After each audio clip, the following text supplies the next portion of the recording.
장수 시대를 맞은 한국인의 슬기로운 노후 대비를 고민하고 있는 경제학도입니다.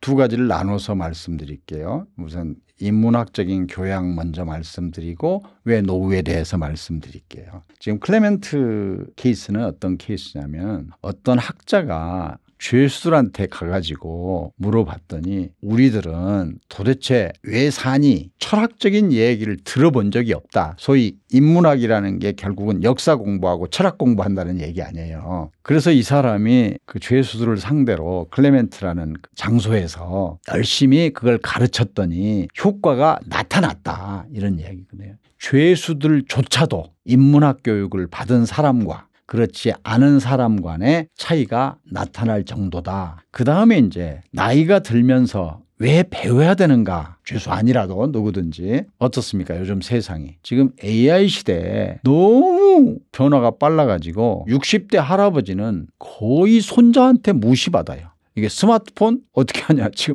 옛날 같으면은 나이가 드신 어른이 젊은 사람들을 가르칠 수 있었는데 이제는 거꾸로 젊은이가 어른보다 더 변화에 적응을 잘하거든요. 이렇게 변화가 빠른 세상에 배움은 두 가지 의미를 갖습니다. 1번, 변화가 빠른 세상에 배우지 않으면 뒤처진다. 뒤처지지 않으려면 배워야 된다. 두 번째는 배워서 뭔가를 습득하는 자체가 기쁨이잖아요. 하나씩 깨쳐가는 게. 그렇지 않습니까? 그래서 이거를 어떤 사람은 40대, 50대가 어떻게 살아야 되느냐 하는 거를 일단 배우고 배웠던 것이 더 이상 쓸모 없어지면은 언런이라 그래요. 언런. 그걸 버리고 그다음에 리런해서 다시 배워가지고 사회에 적응해 나가야 된다 하는 거거든요.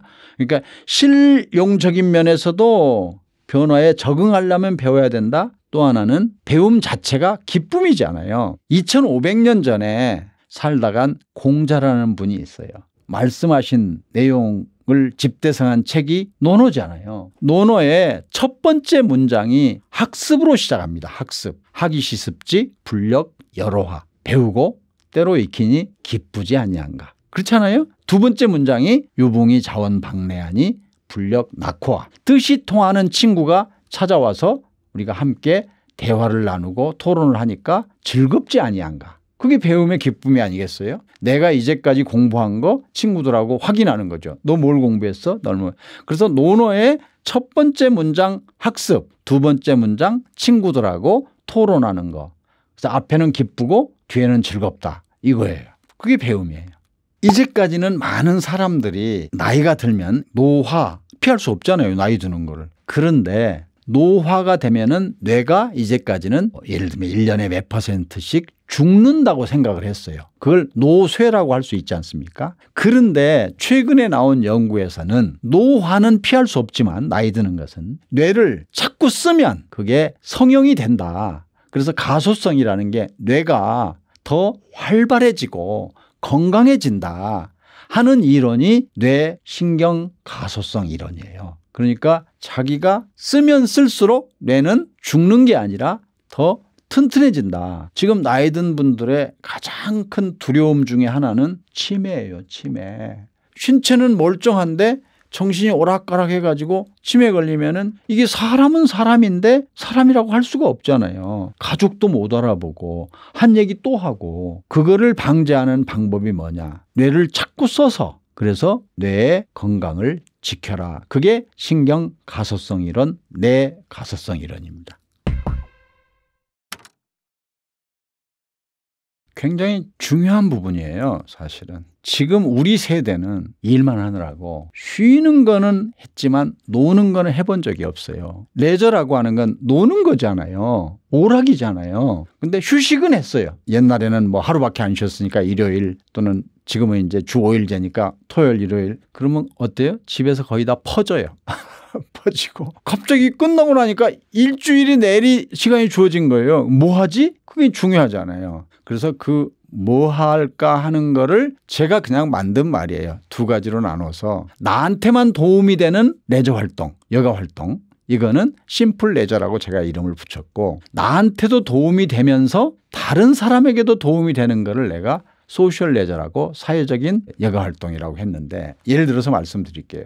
허구한 날 등산 다니는 사람. 좋죠. 그렇지만 다른 사람은 아무 관계 없는 거죠. 내가 그것도 좋아요. 내 건강을 위해서. 근데 예를 들면 일주일에 하루를 정해놓고 나는 양로원에 가서 거동이 불편하신 분들에게 목욕을 시켜드린다. 이거는 나한테도 도움이 되지만 양로원을 경영하는 입장에서 보면 그런 분들이 와가지고 봉사활동으로 여가활동으로 씻겨드리면 도움이 되겠죠. 진짜 좋은 건 뭐겠어요?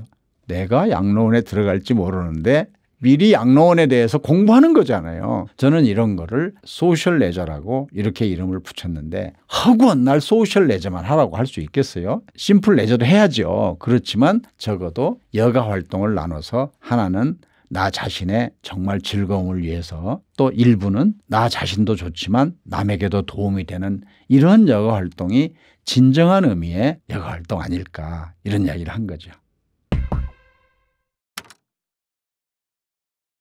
지금 아마 이 프로를 보고 계시는 분들은 다 느끼시겠지만 남자는 남자대로 여자는 여자대로 느끼시겠지만 아침에 출근할 때 아내의 바가지를 듣고 출근하는 사람이 사무실에 가서 일에 전념할 가능성이 높을까요? 떨어질까요? 또 아내가 남편을 내보내면서 그래도 오늘 또 수고하고 오라고 이렇게 미소 지으면서 배웅할 때 사무실에 나가는 남편의 발걸음이 가벼울까요? 무거울까요? 간단한 거예요. 그렇게 연구하는 사람들은 그렇게 복잡하게 연구를 하죠. 부부 생활에 금슬이 좋으면은 무슨 연봉 10만 불 이상, 금슬이 나쁜 사람이 금슬이 좋은 사람만큼 행복하려면 연봉이 아마 10만 불 이상이어야 된다. 그런 건 다 연구하는 사람들이 하는 얘기고 제가 그걸 간단히 해석을 하면 지금 보시는 분들이 다 느끼다시피 내가 집안 일로서 머리가 아픈 상태로 일에 전념하기가 힘들다는 한 가지만 가지고도 결국은 가정에서의 행복이 직장에서의 생산성을 훨씬 더 높일 수 있는 촉매제가 아니겠냐. 대부분의 부부가 결혼을 하고 나면 자연스럽게 자식이 생기잖아요. 그러면 아내가 엄마가 되는 거죠.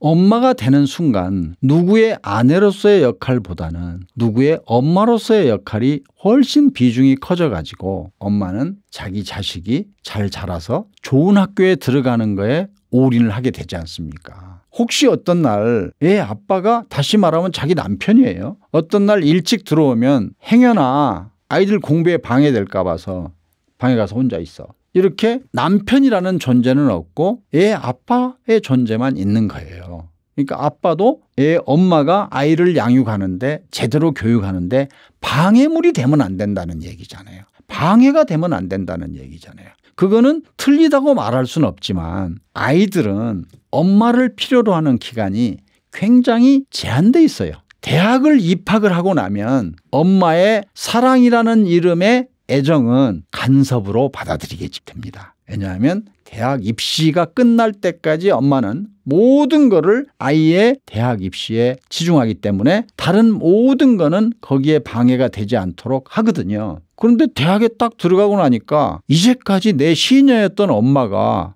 갑자기 엄마로 군림하려고 나가는 거예요. 그게 되겠어요? 학교 입학하고부터 고등학교 졸업할 때까지 그랬는데 그게 정도 문제다 이거죠.